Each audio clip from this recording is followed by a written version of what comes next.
मैं नाम नहीं लूंगा आपके पूर्व मुख्यमंत्री का जो निपटा दिए छत्तीसगढ़ को, और वो आकर के लोकसभा में भी निपट गए। वो महादेव जी के नाम से सट्टा चला रहे थे। मैं लोकसभा के स्पीकर को भी पत्र लिखने वाला हूं, और सरकार बदल गई, महादेव ऐप चल रहा है, तो क्या इस महादेव ऐप का नाम अब बदल के क्या विष्णुदेव साय ऐप रखने वाले हैं? साफ साफ कहा कि पूर्व मुख्यमंत्री भूपेश बघेल की जब सरकार थी प्रदेश में तो 6000 करोड़ रुपए का घोटाला हुआ था। महादेव ऐप, सट्टा ऐप का घोटाला हुआ था। आप ये फालतू बात ना करें। छत्तीसगढ़ के साझा के अंदर जिस प्रकार की मॉब लिंचिंग पूर्व मुख्यमंत्री के समय हुई है, आप उसकी बात को बताएं। नमस्कार, जय जोहार, जय छत्तीसगढ़। मैं यशवंत साहू, आप देखना शुरू कर चुके हैं भिलाई टाइम्स और ऑनलाइन सट्टा ऐप महादेव बुक की खबरें हम लगातार आपको बताते रहे हैं। वो चाहे वो कार्रवाई के माध्यम से हो, चाहे वो ईडी की रेड के माध्यम से हो, या फिर ईओडब्ल्यू की रेड के माध्यम से हो। लेकिन आज जो मैं बताने वाला हूं, आज जिस पर चर्चा करने वाले हैं, वो संसद सत्र के दौरान महादेव बुक की चर्चा पर बात करेंगे। दरअसल राजनांदगांव सांसद संतोष पांडे ने आज इस विषय को संसद में सबके सामने लाया। उनका कहना था कि पूर्व मुख्यमंत्री भूपेश बघेल ऑनलाइन सट्टा ऐप महादेव बुक का संचालन करते थे। दरअसल महादेव बुक की चर्चा कहां से हो गई, यह भी मैं आपको आगे बताऊंगा। हालांकि इस बयान पर, संतोष पांडे के इस बयान पर जो है पूर्व मुख्यमंत्री भूपेश बघेल ने भी बयान जारी किया है और उन्होंने कहा है कि इस पर वो मानहानि का दावा करेंगे, यानी कि केस करेंगे, क्योंकि वो सांसद नहीं है, उस लोकसभा सदन का वो सदस्य नहीं है और जिस पर चर्चा आज उनके लिए की गई है। आपको मालूम होगा कि नेता प्रतिपक्ष राहुल गांधी ने कल हिंदू को लेकर बयान दिया था। उस बयान के बाद सियासी घमासान पूरे देश भर में हो गई है। इसका विरोध भी किया जा रहा है, उस बयान का खंडन भी किया जा रहा है। इसके अलावा उस बयान का विरोध भी तेजी से किया जा रहा है और आज उसी बयान पर चर्चा हो रही थी। राजनांदगांव सांसद संतोष पांडे उठे और उस बयान पर जो है ऑनलाइन सट्टा ऐप महादेव बुक की वो एंट्री कर दिए, जिस पर उन्होंने साफ साफ कहा कि पूर्व मुख्यमंत्री भूपेश बघेल की जब सरकार थी प्रदेश में तो 6000 करोड़ रुपए का घोटाला हुआ था। महादेव ऐप, सट्टा ऐप का घोटाला हुआ था। आपको मालूम होगा कि महादेव सट्टा ऐप में पूर्व मुख्यमंत्री भूपेश बघेल का नाम सामने आया था। शुभम सोनी ने साफ साफ कहा था कि उन्होंने 508 करोड़ रुपए पूर्व मुख्यमंत्री भूपेश बघेल को दिए हैं। उस बयान के बाद आपको मालूम होगा विधानसभा चुनाव के ठीक पहले सियासी घमासान हुआ था और काफी उठापटक हुई थी और यह भी कहा जा रहा है कि ऑनलाइन सट्टा ऐप बुक के चक्कर में पूर्व मुख्यमंत्री भूपेश बघेल को अपनी सरकार भी गंवानी पड़ी। आपको मालूम होगा कि इस मामले में ईडी पहले से जांच कर रही है, ईडी की ओर से कार्रवाई की जा रही है। वहीं ईओडब्ल्यू भी इसमें इन्वॉल्व होकर जांच में जुटी हुई और कई सारे लोगों को हिरासत में लेकर पूछताछ की जा रही। कई सारे लोगों की गिरफ्तारी हो चुकी है, उसमें कई रसूखदार हैं और कई बड़े नाम भी हैं। आपको यह भी मालूम होगा कि इस विषय को लेकर लगातार दुर्ग, रायपुर, बिलासपुर, जगह जगह कोने कोने में जो है प्रदेश भर में जो है इस पर रेड की कार्रवाई की गई थी और रेड की कार्रवाई के बाद जो है पुलिस स्तर पर कार्रवाई होती थी। उसके बाद अब जो है ईडी और ईओडब्ल्यू की ओर से कार्रवाई की जा रही है और आज इस पर चर्चा इसलिए ज्यादा हो रही क्योंकि संसद में पहली बार ऑनलाइन सट्टा ऐप की चर्चा हुई है। ऑनलाइन सट्टा ऐप का मुद्दा उठा है। श्री संतोष पांडे।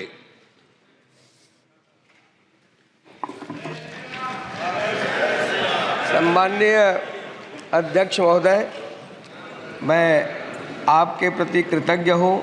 आपने मुझे आज कीमती समय बोलने के लिए अवसर प्रदान किया। मैं सबसे पहले अपने छत्तीसगढ़ के और उन राजनांदगांव क्षेत्र के समस्त जनता का, मतदाता का भी आभार प्रदर्शन करता हूँ और आप सबके वरिष्ठों के प्रति मैं कृतज्ञ हूँ। आप सबको हृदय से शुभकामना। महोदय, अभी कल से जब से शुरू हुआ, रात को 12 बजे तक जो चला, जिस प्रकार से अभी अखिलेश जी बोल रहे थे और कल जब शुरुआत हुई तो नेता प्रतिपक्ष राहुल गांधी जी ने जिस प्रकार की बातें की, आज जब अखिलेश जी ने एक शेरो शायरी से और गज़ल की पंक्तियों से शुरुआत की, तो मैं भी ये बता दूं कि अखिलेश जी, जरा सा कुदरत ने क्या नवाजा, जरा सा कुदरत ने क्या नवाजा, आके बैठे हो फलसफे में, तुम्हारा लहजा बता रहा है तुम्हारी दौलत नई नई है। और जितने भी यहाँ बहुत लोग बैठे हैं ये सब उसी प्रकार की बात कर रहे हैं।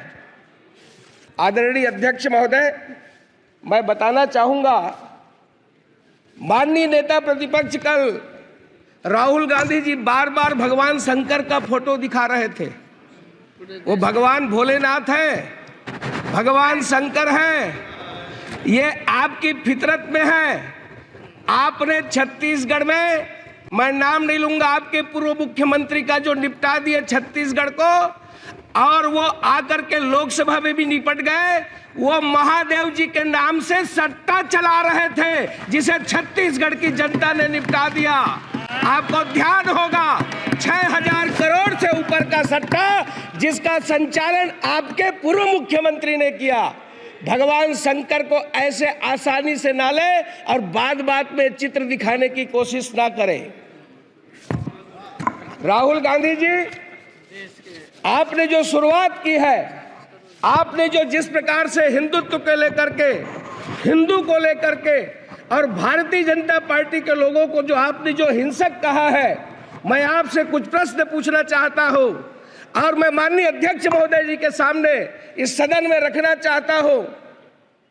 क्या हिंदू हिंसक हो रहा है? भाजपा हिंसा की बात करती है। इस हिंदुस्तान के अंदर हिंसा कौन फैला रहा है? कितना हिंसक हिंदू समाज हुआ है, कितना हिंसक ये तथाकथित शांतिप्रिय समाज है, ये पूरा भारत जानता है। क्या कर्नाटक में प्रवीण नेतारू की हत्या हिंदू समाज की भीड़ ने की थी? क्या राजस्थान के अंदर वो कन्हैयालाल टेलर की हत्या गला रेत करके क्या हिंदू समाज ने की थी? क्या हिंदू समाज है जो अलग अलग जगह पर हंगामा खड़ा कर रहा है? जिस तरीके से घटनाएं पूरे हिंदुस्तान के अंदर हो रही है। राहुल गांधी जी, आपने जो सवाल किया है, जम्मू कश्मीर में बम विस्फोट करने वाला किस समाज का है? जम्मू कश्मीर में हमला करने वाले वो किस समाज से आते हैं? समाज के अंदर चिल्ला चिल्ला करके ये फिलिस्तीन की जिंदाबाद के नारा लगाने वाले ये किस समाज के हैं? संसद के अंदर आपने शुरुआत की है, संसद के अंदर चिल्ला चिल्ला करके आपने जिस प्रकार की बातें की है, यहाँ की परंपराओं को तोड़ने की कोशिश की गई है, मर्यादा को तार तार करने की कोशिश की गई है, किंतु हमारी ये उच्च परंपरा रही है, इसमें आप सफल नहीं हो पाएंगे। राहुल गांधी जी, ये संसदीय पाठ क्या पढ़ाए? आज आपने जिस प्रकार से हिंदुत्व का अपमान किया है, आपने जिस प्रकार से ये कल जो शुरुआत कही है, और आपके ही पार्टी के एक उत्तर प्रदेश के सांसद ने जो कहा है, उन्होंने छत्तीसगढ़ की बात की है। इमरान मसूद छत्तीसगढ़ में मॉब लिंचिंग की बात कही है। मैं सदन के सामने बताना चाहता हूं, वो क्या काम करने के लिए गए थे आपको मालूम है छत्तीसगढ़ में? और कैसे रात के अंधेरे में वो नदी में कूद गए। आप ये फालतू बात ना करें। छत्तीसगढ़ के साजा के अंदर जिस प्रकार की मॉब लिंचिंग पूर्व मुख्यमंत्री के समय हुई है, आप उसकी बात को बताएं। मैं आज सदन को बताना चाहता हूं कि जब हिंदुत्व की बात होती है, तब अटल जी की वो पंक्तियां याद आती है, हिंदू तन मन हिंदू जीवन, रग रग हिंदू मेरा परिचय। मैं आदि पुरुष निर्भयता का वरदान लिए आया, भू पर पै पी कर सब मरते आए, मैं अमर हुआ तो विष पीकर। मुझको मानव में भेद नहीं, मेरा अंतर स्थल है विशाल, जग के ठुकराए लोगों को लो मेरे घर का खुला द्वार। अपना सब कुछ हूँ लुटा चुका, फिर भी अक्षय है धनागार, मेरा हीरा पाकर ज्योतित परकियों का वह राज मुकुट। यदि इन चरणों पर झुक जाए कल वह किरीट तो क्या विस्मय। हिंदू तन मन हिंदू जीवन, रग रग हिंदू मेरा परिचय। यानी ये हिंदू हिंदुस्तान का परिचय है।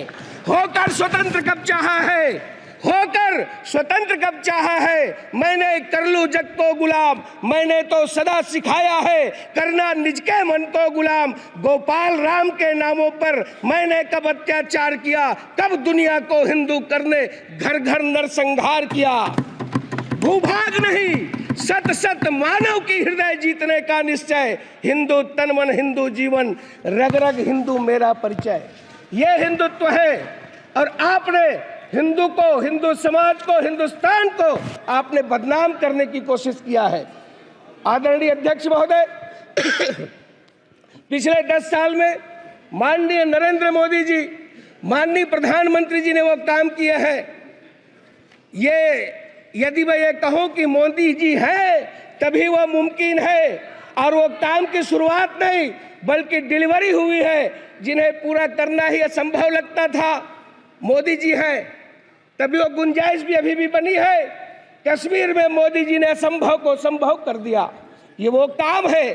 चीन को भी पीछे छोड़ दिया, महादेव ऐप में जब हम सरकार में थे तो कम से कम 70 से अधिक एफआईआर दर्ज हुए, सैकड़ों लोग की गिरफ्तारी हुई, करोड़ों रुपए की जब्ती हुई, गैजेट्स और मोबाइल और लैपटॉप भी जब्त किए गए।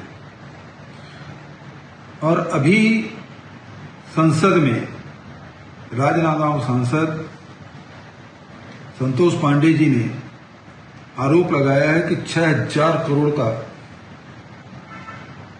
महादेव ऐप के माध्यम से मैं संचालित करता हूं, पूर्व मुख्यमंत्री संचालित करते हैं।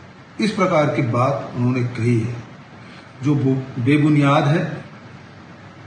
और इस मामले में मैं लोकसभा के स्पीकर को भी पत्र लिखने वाला हूं। और सरकार बदल गई, महादेव ऐप चल रहा है, तो क्या इस महादेव ऐप का नाम अब बदल के क्या विष्णुदेव साय ऐप रखने वाले हैं? ये ऐप तो चल रहा है, अभी तक की कार्रवाई कुछ नहीं कर रहे हैं। लुकआउट सर्कुलर हमने जारी किया था, विदेश में है, उसको पकड़ के ला नहीं पा रहे हैं। डबल इंजन की सरकार है और इस प्रकार से अनर्गल प्रलाप नहीं करना चाहिए। और जो सदन के सदस्य नहीं है उसके बारे में इस प्रकार के आरोप लगाना मैं समझता हूं कि अनुचित है।